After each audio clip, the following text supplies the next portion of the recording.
The main reason we're here tonight is because of a fellow came all the way from Bluebell, Pennsylvania. His name is Alan Shapiro. He flew P-40s. They actually put him in a glider. He didn't want to go, but they put him in a glider and gave him a rifle. He said, that's not what I was trained for. But he did that. And then he flew C-47s. I believe he dropped supplies to Battle of the Bulge from, is that correct? And all that weather, and then over to South America. I'm not going to steal your story, you have quite a story to tell. But I would like to introduce his lovely wife, Peg. She's right here, and they came all the way from Bluebell to speak tonight. So I think it'd be nice when he's done, or even now, to give him the big hand for making the trip up here.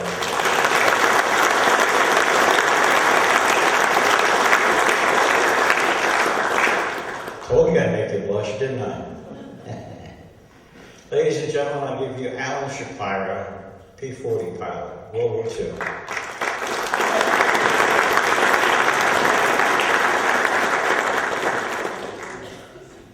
I'm honored to be here, and I hope everyone can hear me.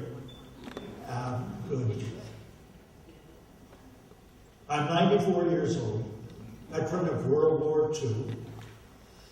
I have 7 children, 11 grandchildren, so you can see I'm lucky to come through and to have such a family.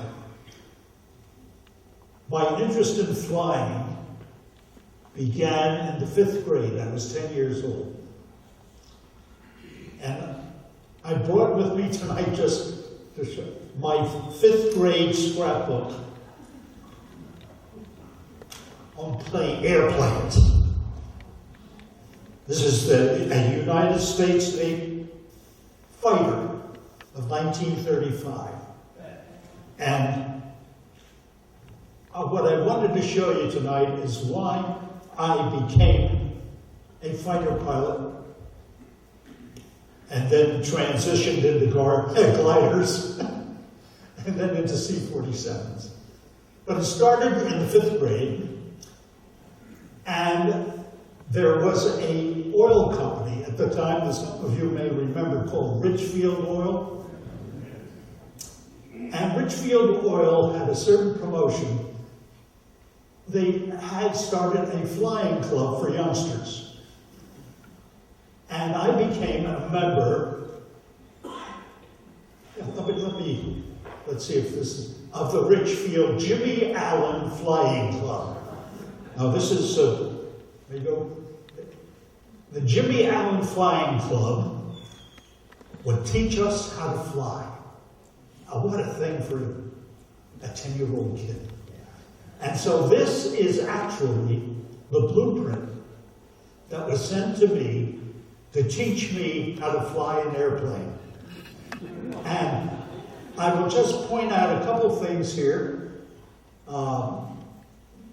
These were the instruments: the bank and turn, the airspeed, the rate of climb, the altimeter, and this is taking off, have the positions of the stick, and then for landing. And this stood me in good stead when I enlisted in the Air Corps as soon as I was 18 years old. When I was 18 years old, and that was the minimum age we could enlist in the Air Corps, and I went down to the recruiting office in Allentown, and they turned me down. I couldn't figure out why. They said, oh, you have polyps in your nose. So I went to my doctor, and I said, they told me I've got polyps in my nose. I can't fly. He says, you haven't got any polyps. He says, what you have is asthma.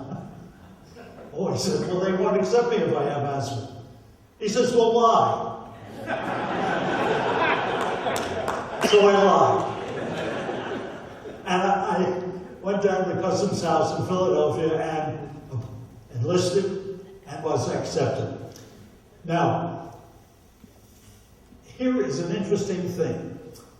They loaded a group of us who were new enlistees, put us on a bus, and sent us to our first training base, Atlantic City, New Jersey. The Army had taken over all the resort hotels. And the old Fremore Hotel, which was the largest hotel in Atlantic City at the time, became my barracks. Whereas a room had accommodated perhaps 2 people at a time, we had 18. But it was, understand, we were all kids. I mean, 18-year-olds, when you think of it, we were kids. We thought it was great. We learned how to drill the boardwalk, marching up and down the boardwalk in Atlantic City. We did our calisthenics on the beach. And we were there learning this and how to drill and how to be soldiers. And they called us aviation cadets, which separated us from every other enlistee in the United States Army. And I will show you, we had little insignia on our caps that had wings and a propeller. And after Atlantic City, they sent me and my group for college training to a small college in western Pennsylvania called Geneva College in Beaver Falls, Pennsylvania. Beaver Falls was on the Beaver River, and it was the first time I've ever seen a black river. It was full of coal dust. But Beaver Falls and Geneva College was to teach me physics, math, aircraft identification. That was interesting because they would start us out with silhouettes of aircraft. And they would start us out and say, we have 1 second to identify that airplane. And I will tell you honestly, by the time my 3 months were over at Geneva College, I could identify an airplane in 1/100th of a second. And we had to, in combat, be able to do that and know whether it was friend or foe. So the training at the Beaver College was interesting. I'll tell you one little episode. And after all, we were 18-year-old boys, They sent us to this college which was co-ed, and of all things, they put us on the 3rd floor of the girls' dormitory. They barricaded the stairwell and built a wooden fire escape outside so we could climb up to the 3rd floor. I will tell you, it didn't take long before we had knotted every sheet and were rappelling down the side of the barracks into the girls' dorm. A very happy experience. From there, we were sent to Nashville, Tennessee. And the reason we were in Nashville was to determine whether A, we would be sent on for pilot training, or bombardier training, or navigator training, or if we were not up to those positions, whether we indeed would fit in as part of the air crew. It was an interesting week in Nashville. And I've never had so many prods and pokes in my body in my life. Every physical aspect was measured. Psychologically, we had meetings with psychiatrists. I will tell you one of the questions the psychiatrist asked. He said, now look, you've just shot down a German plane. The pilot has a parachute. He's floating down his parachute. What are you going to do? Let him get to the ground alive? I thought, here, I'm an 18-year-old kid. I'm not trained to be a killer. Not yet. And I thought, what's this guy want from me? So I said, oh yeah, I'll shoot him. I'll kill him in the air. Must have been the right answer. At any rate, at the end of the week, they selected me for pilot training.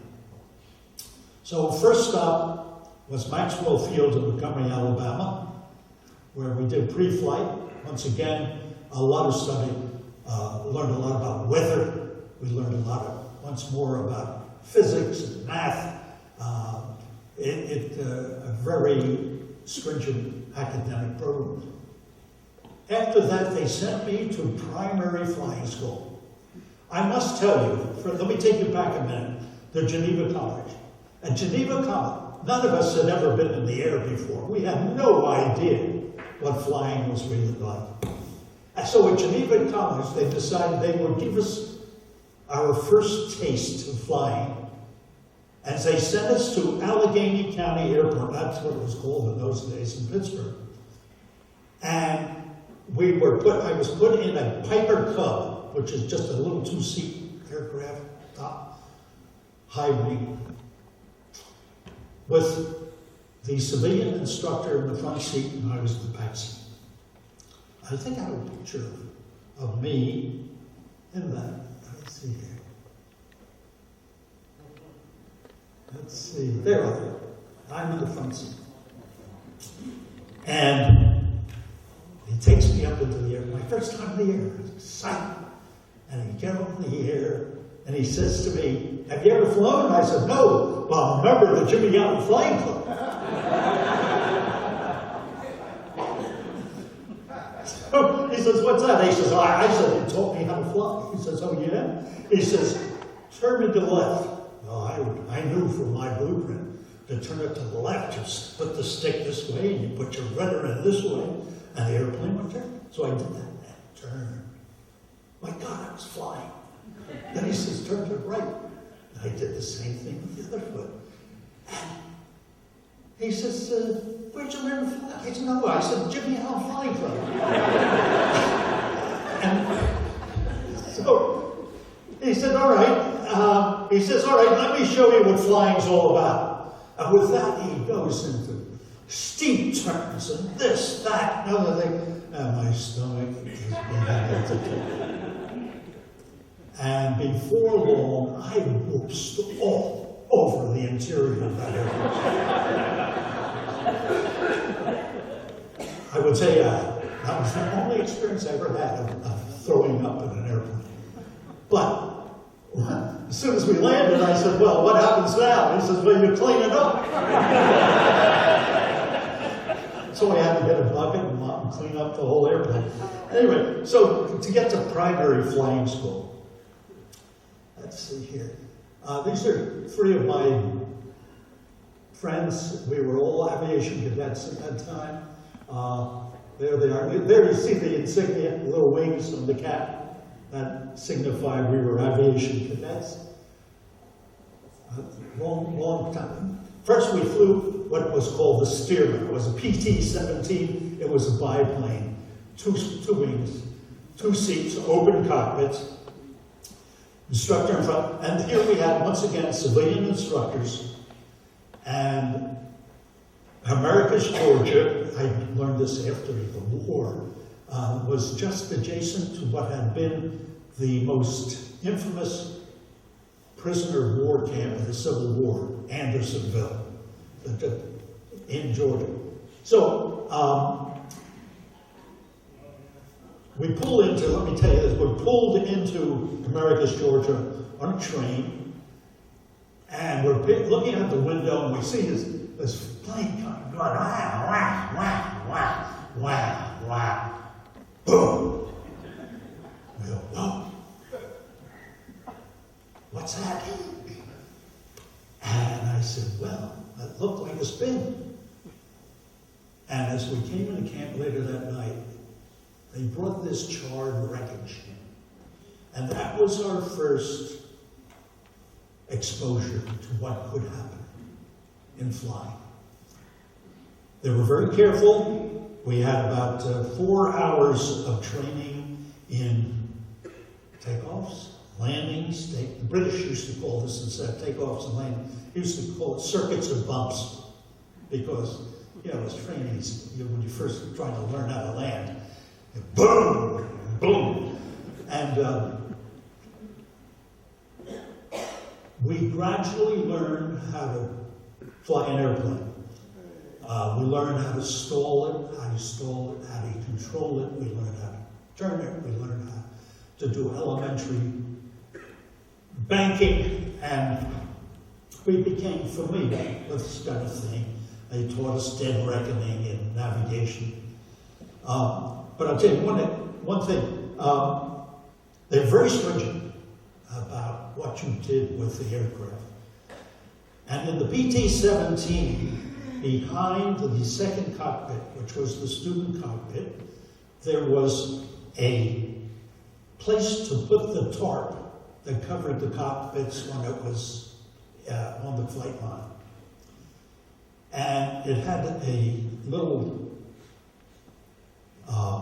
turnkey to open it, which would flip the thing open and you had to take out the tarp. We were told that if we ever came back from a training flight with that open, we would be washed out. Washed out meaning you were finished in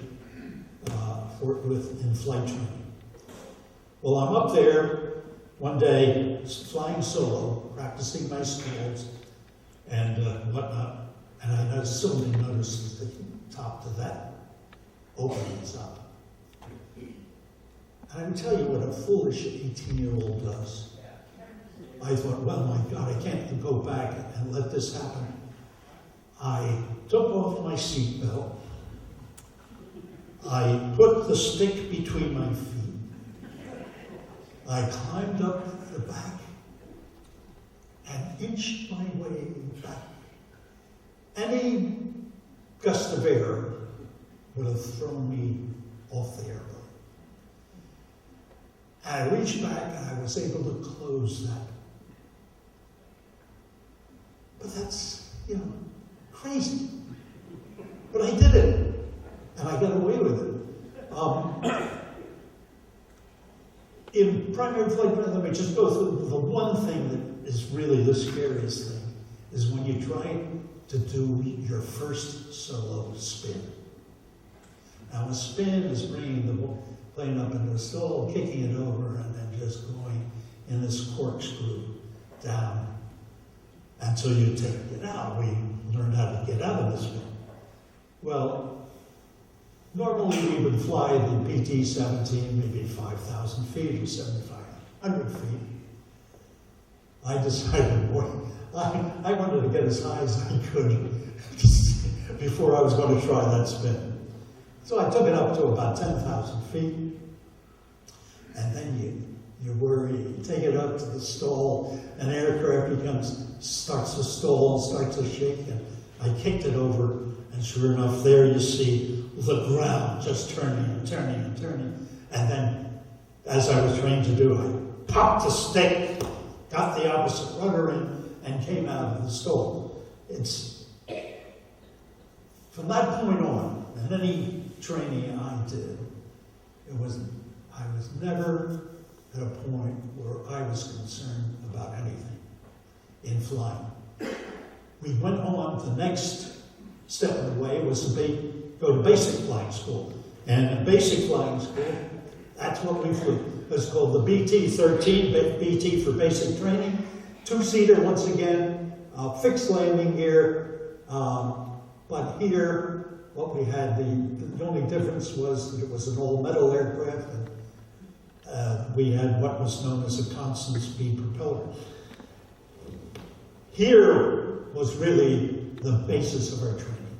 We got sophisticated, we did formation flying, we did cross-country flying, we learned how to be pilots. There were 6 of us to an instructor, and our instructor, in this case, was military. It was an actual fighter pilot now who was training us. The basic, I was, let me say that I was not the most goody-goody of people. I had a wild streak, and one day, coming back from a flight, I decided I wanted to land, but there was somebody else in the landing pattern, and I came in and flew in and broke them off and landed the towers. cadet plane so-and-so, please report to the base of the tower. I reported to the base of the tower. And they said, please, get into the squadron meeting room, and I did. And then there was every officer in the detachment. They made me stand on a table. They braced me and punished me by making me stand that way for an hour. Meanwhile, throwing every epithet that you could think at me. And then my instructor walked in, and he was the guy I had cut off from the pattern.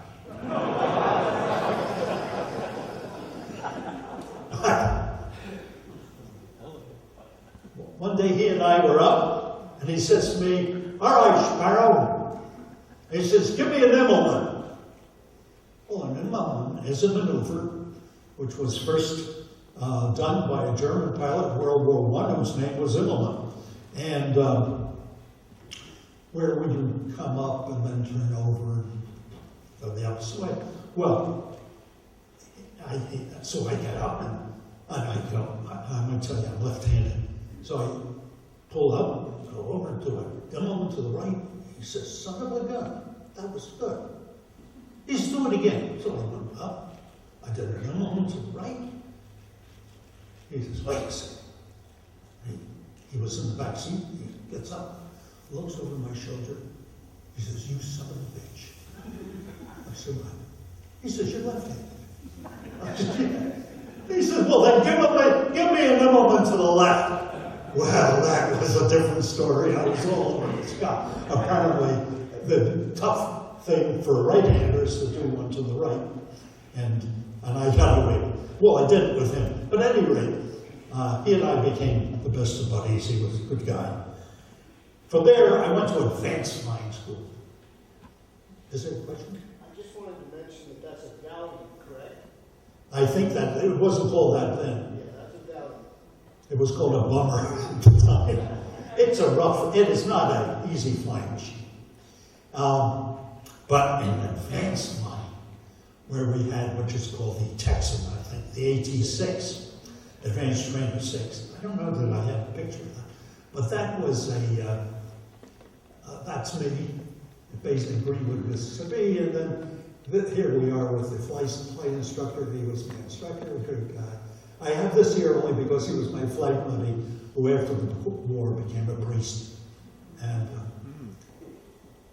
let's see what's next here. I'll get to Cottesmore, England. But in advanced flying school, let me get back a bit. In basic flying school, we lost 1/3 of the class.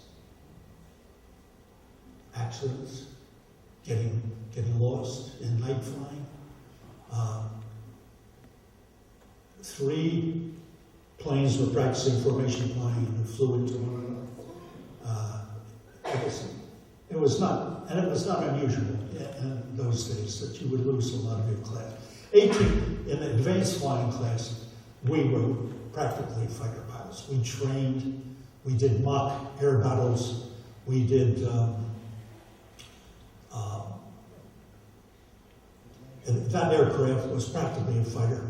Very fun to fly, and retractable landing gear for the first time. And that was, my advance was held in Selma, Alabama. God, you can see every place I went in flight training was something in the civil rights era.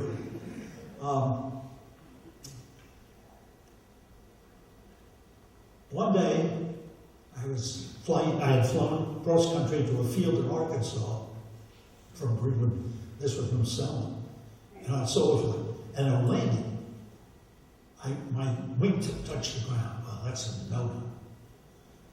And I get back to the base, and I'm told that I am going to have a flight check by the commanding officer, a major. So the major comes, I'll never forget his name Major Popovich.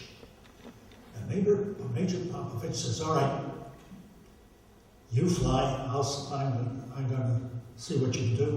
And he says, do that. And he had me doing various things.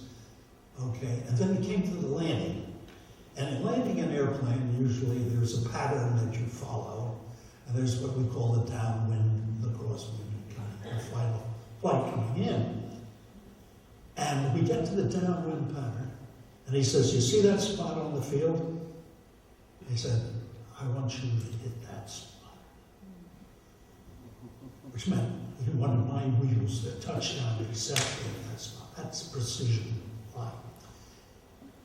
And so I get to the downwind leg, and I get the throttles here in my left hand. And suddenly, I see the throttle is moving. I thought to myself, this guy is flying the airplane. He doesn't want me to fail. And that's what happened. He actually flew that airplane right to that spot, hit the spot, and he gets out and he says, "All right, Shapiro, you're okay. Just don't let me see you do anything like that again." So I've been lucky along the way. So then from there, advanced flying school, I sent me down Eglin Field, Florida, Pensacola, Florida. Advanced gunnery. Oh boy, I got a machine gun on the airplane now. And what we did was practice going after ground targets and going after aerial targets. Well, aerial targets was a sock being towed by another airplane. In our job, we had different colored bullets to mark which of the cadets were shooting and getting the target. So I get in the plane the first time they showed me the airplane, and I look, there was a hole right through the propeller. Like somebody shot my propeller. But I took off anyway, it worked. And so we did that, and that trained us to do strafing or to do aerial combat. What was interesting about Eglin Field in Pensacola, we were there with a group of French cadets. I can tell you this, they were crazy. They were lovers, as attested to by the nurses and Red Cross girls. And they imparted to these girls some of the secrets of the French passion, who in turn then instructed us.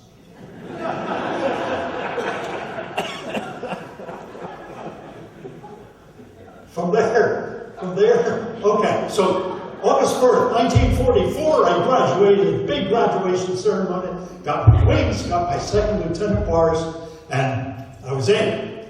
And they took my entire class, just graduated fire school, and said, "Boys, we got a secret thing for you to do." Wow. They put us on a train, and we went all night. In the morning, the dusk, we come to an airfield, and we see big boxes on the field. We said, "Oh, secret weapon," and we're the first one going to get it. It was dawn. We were in Laurinburg, North Carolina. And what those boxes were gliders. CG-4. We said, "What the hell are we doing here? We're fighter pilots." I said, "What are we doing with gliders?" They said, "Well, boys, here's what we're going to do. You guys have been selected to get your glider wings, not you have your fighter wings. You get your glider wings. We're going to send you overseas here for a major airborne operation. You guys are going to go in as glider pilots, and after that, if you're still living, we're going to put you in the fighter squadron." Well, there was hell to pay. What are you trying to fly these boxes? What are you, crazy? We wrote to our congressman saying, "You can't do this, let's do it," but they sent us overseas anyway. We get overseas, and, just like the military, we get to this air base in Cottesmore, England, which is up in the Midlands between Nottingham and Leicester, the old Robin Hood country. And it was a C-47 base, troop carriers. And the commanding officer says, I have the slightest idea why you guys are here. Right. He says, but you're all pilots. I'll put you in no C-47. Now, none of us have ever flown that twin engine plane before. So we learned to fly the C-47s. And then one day, word comes, the major airborne operation is on. They issued me 2 hand grenades in boxes. Only time I'd ever seen a hand grenade was in the movies. You know, something Pat O'Brien would take one of them, pull his thing and throw it. And he gave me a little submachine gun. What are we supposed to do with these, we said. There's no, boys, you're going to fly the gliders in and then fight your way back through the German lines till you get to our lines, and then you'll be all right. That sounded great. That night I wrote my first letter home to my parent, my letter to my parents, tears streaming down my cheeks. You know, I love them, and I may not survive this thing. And 4 o'clock in the morning, banging on the door, mission canceled, mission canceled. Right, well, our barracks in England, you can see it in the background, that was our barracks. It's like 2-story brick barracks. And there I am with my C-47. Wait, let me show you. See the glider in the background? Yeah. Up here.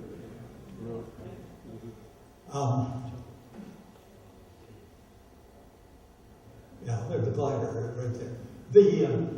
That was my outfit.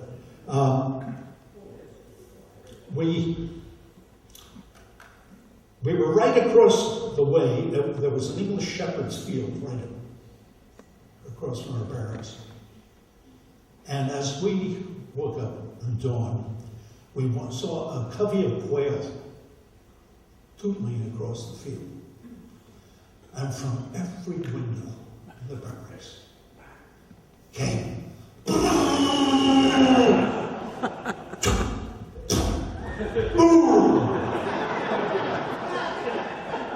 we didn't touch one feather.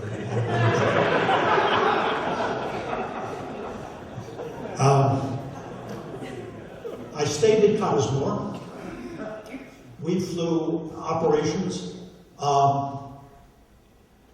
It was only afterward I found out why we were sent abroad and why people thought we were going to be part of an airborne operation. This was just after the Operation Market Garden, which most of you will know as The Bridge Too Far. Did you ever read that or see the movie? Which was a horrible mess, terrible. The Montgomery, the British general, was in such a hurry to get into Germany that he didn't listen to his intelligence people, and he had I think 2 American airborne divisions, 101st and 82nd, became part of what was called the 1st Allied Airborne Group, and my unit was in it. This was before I had arrived, and we lost some of our aircraft, but it was terrible. The British paratroops were decimated. They dropped into what was originally thought to be a safe zone, and there was a German Panzer unit stationed right there. I mean, the intelligence was awful. It was a terrible operation. We lost a lot. The British lost a lot. And so I now understood that we came there as replacements. I did meet one pilot who had been part of that, who had been shot down, but the Dutch resistance got hold of him. He had been in a hospital, and the nurses were part of the resistance. They scooted him out of the hospital through the air conditioning duct, the heating ducts, and he got back to our squadron. That's what we did. After that, we just we flew supplies. Patton's tanks would come up to us in the field. We would give them gasoline, 5-gallon jerry cans of gasoline for their tanks. They would give us their prisoners. We would fly them back to our place. The only armament we had was a .45 pistol, and here we'd have 18 prisoners on board, and there were only 3 of us, pilot, co-pilot, and engineer. But most of the prisoners by that time were just happy to be out of the war, and more frightened of being in an airplane than they were anything else. This is what we called, this airplane was called the Goose, the C-47. Now, the reason it was called the Goose was because the wings flapped. Actually, the wings flapped. You could fly along, I'd be flying information, look out, and my wings would go like this. And had that flexibility. But it was a great aircraft. I have seen C-47s come back with half the tail shut off. I have seen them come back with the ends of the wings shut off. It could take an enormous amount of punishment. It was one of the best things that was used in World War II. Anyway, so we flew those things, and then as our troops began to go over the Rhine, our unit dropped the 17th Airborne over the Rhine, we moved from England to our base in France, called Abbeville, France, up in the northwest corner of France. Abbeville, that airfield was the airfield of Hermann Göring's own ME-109 fire squadron, the Yellow Noses, who figured so prominently in the Blitz in Britain.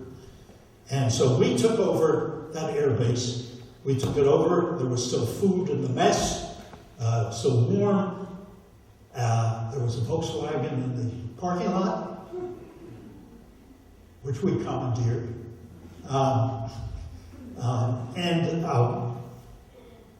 That became our base. It was completely bombed, but our engineers came in and put down these metal landing mats for us to land on. And I have a picture here of the great facilities we had. This is when I was flying as a wingman to our flight leader. That's the inside of the controls of a C-47. This is the field that I was talking about, where the lambs would play, and we would try to shoot them. And when we moved from England to France, this is a shot as I'm flying over Le Havre, the harbor, and this is the other side, completely bombed out. Here's my favorite shot.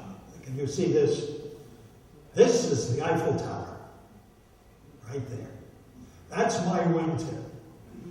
I put my wingtip right there and flew around the Eiffel Tower. I love that shot. I don't think my CO was too pleased, but he got over it.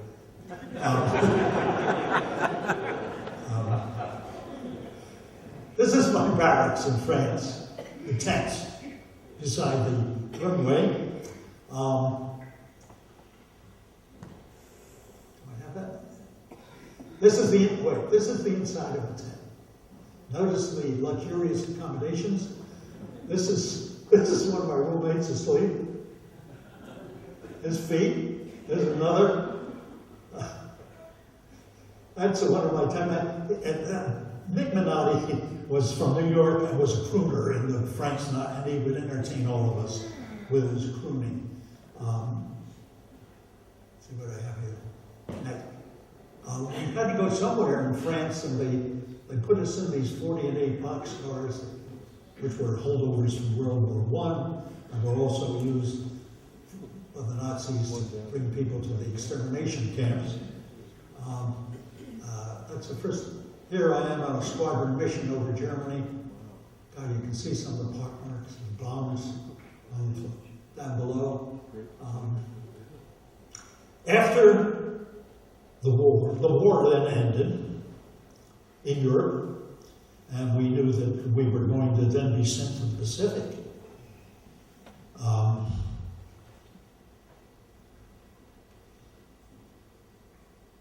what they said to us, no, boys, we got something for you to do.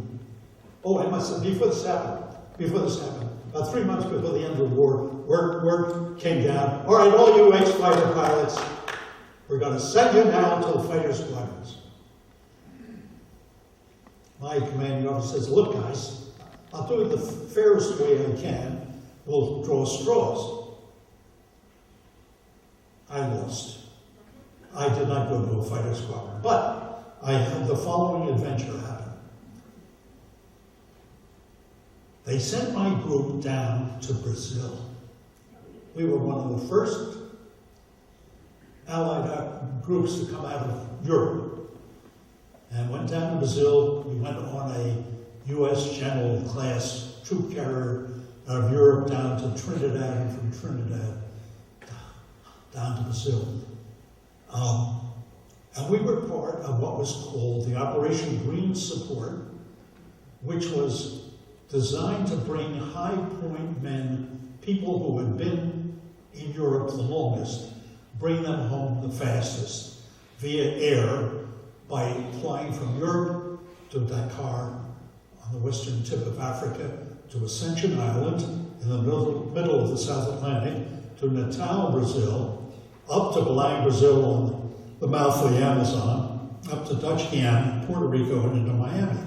And we were to fly, I was to fly Natal to Belém, about 250, 300 miles. This was, we had taken over a naval air station. And I will tell you, there is a big difference in the way the Navy lives and the way the Army lives.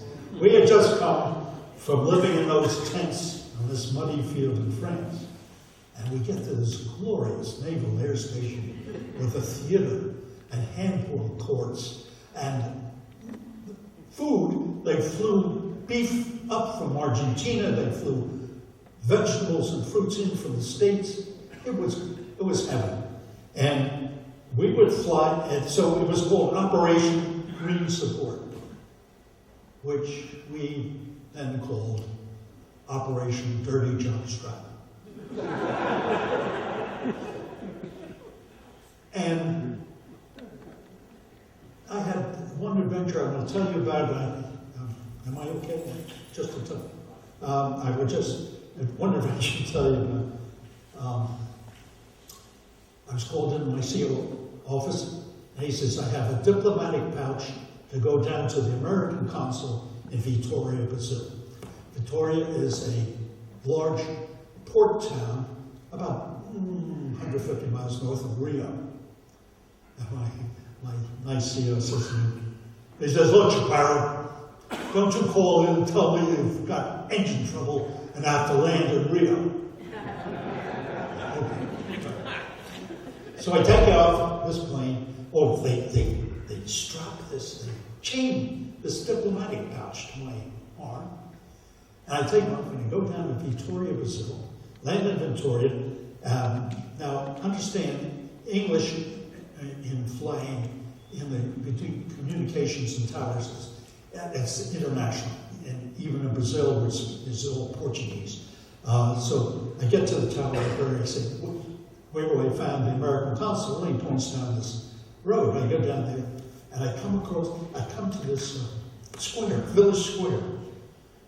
And there is the most beautiful sight. Here is a promenade in the evening where all the young women, single women in town, walk in one circle, and outside the circle in the other direction are all the young men in town, and they're passing notes to each other, and in the middle sit the dueñas, the chaperone. It was one of the most, it was old world. And I found that fascinating. And then I asked somebody else, where's the American consul? And he points down the road. I go down the road, and there I come across a street fight. Oh, outside a bar. I'm staying there watching with the crowd. I ask again where I could find the American consul, and they point, American consul was the one fighting. the ugly American. At any rate, but so we thought we were going then to the Pacific, but the atomic bomb dropped, and while we were still in Brazil, And we were then sent home. I was given, let me just tell you one thing. Back in Abbeville, at the end of the war, just 1 month before the end of the war, I was on a mission and flying with my commanding officer leading, and we were on a mission, and suddenly something comes through our formation, knocks my commanding officer out of the sky. It was the first Me-262, the first German jet fighter. That was a little scary. At any rate, so they sent me back to the States. They said, and I landed in the States, and they said, well, you've got a choice. You can stay in if you'd like, or we can discharge you. Just like that. You can imagine how fast that one came. I was on the next train home, and I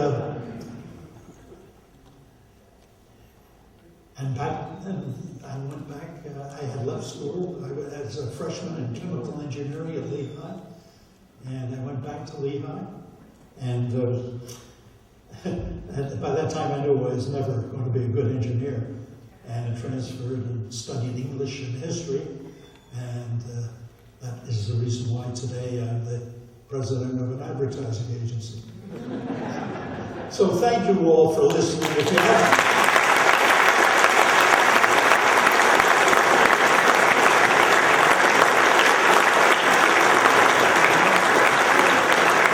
your lucky day, though. I know you've probably received a lot of accolades and awards for your career, and deservedly so. You probably have a great big display of all of them. I'd like to give one more to you that very few people get. You have to have survived the mission of addressing the Central Pennsylvania World War II Roundtable, for which you get a mug. Thank you.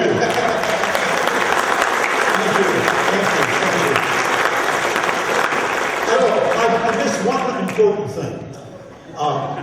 I did fly the P-40, which was the only fighter plane I got to fly, and that was in a training. And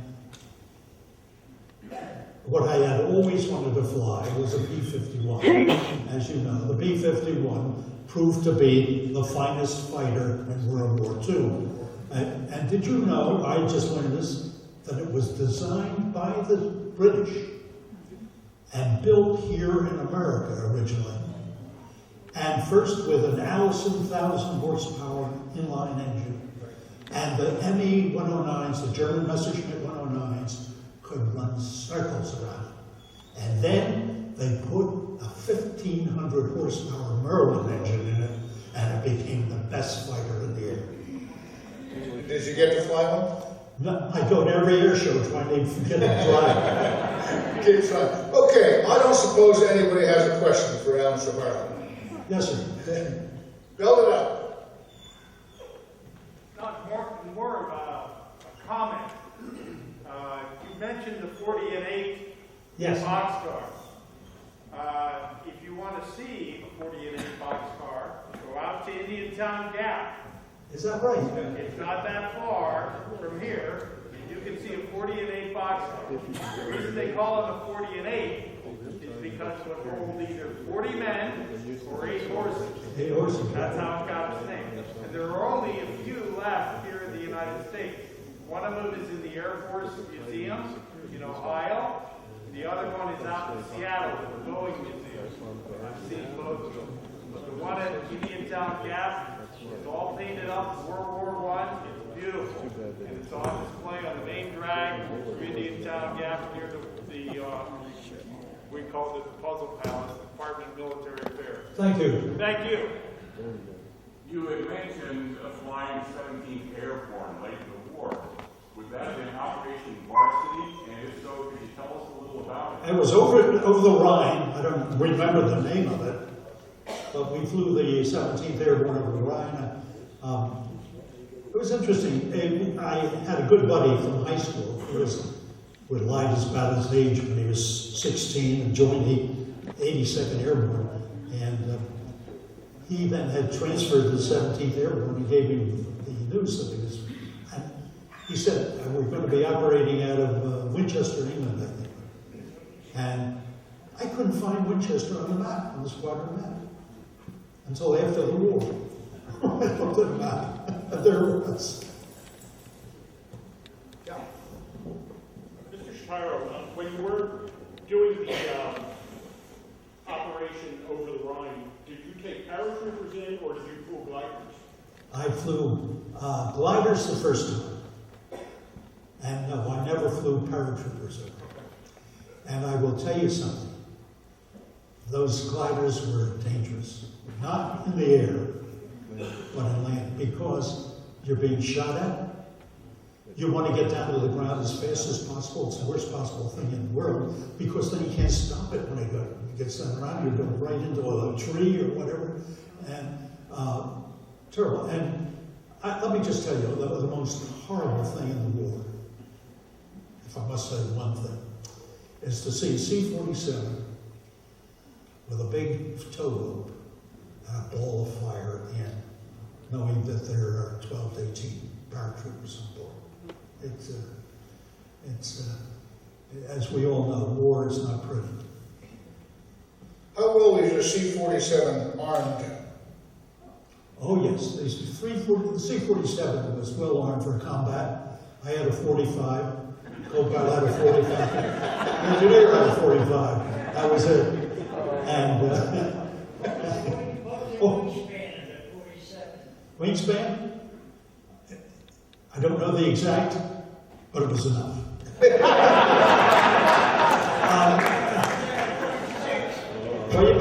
Terrible airplane. Yeah, well, it was a terrible, it couldn't take the punishment of the C-47. One more thing. I talked to an 18-year-old kid. So I get to England, when I got to England, and I go out for my first mission, and I meet the flight engineer, and he's older than my father. He's a veteran of the North African campaign. And he takes one look at me coming out to the flight line. This 19 at the time, 19-year-old kid with his brand new second lieutenant bars. And he looks at me, he doesn't salute. He just goes, "Good morning, Lieutenant." One more thing. One day, I can go on Friday. One day, at the base in England, a general comes through. Nobody saluted him, and he's burned up. So he reads out my commanding officer. My commanding officer posts notice that from this moment on, until further notice, every rank is to salute light rank or above. So from that day on, I saluted privates, privates saluted me, they saluted each other, I saluted anything you could on the street, the dog, if the thing, I saluted. And finally, the commanding officer, after 2 days, says, cut it out.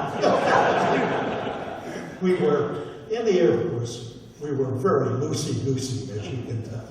And discipline was, the only discipline, I came back from the mission one day, and we had the habit of lighting up big cigars on the way back. Happy to be alive, but lighting up big cigars. And we come to, and some of the guys had a little fire water with them, and we're half drunk, and we get to the ground, and there is what we call the ground pounder, the non-flying officer, the adjutant, and he gets out there and gives us hell for being drunk and disorderly, not looking like officers, whatnot.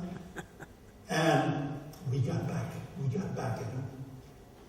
And this is an honest and true story. He had to go into the hospital for an operation. And I believe the operation was circumcision. And we knew the nurses quite well. And we said, "Make this son of a bitch suffer." Which we did. Any other questions? It's a tough one to answer. Well, thank you. Thank you so much. Thank you.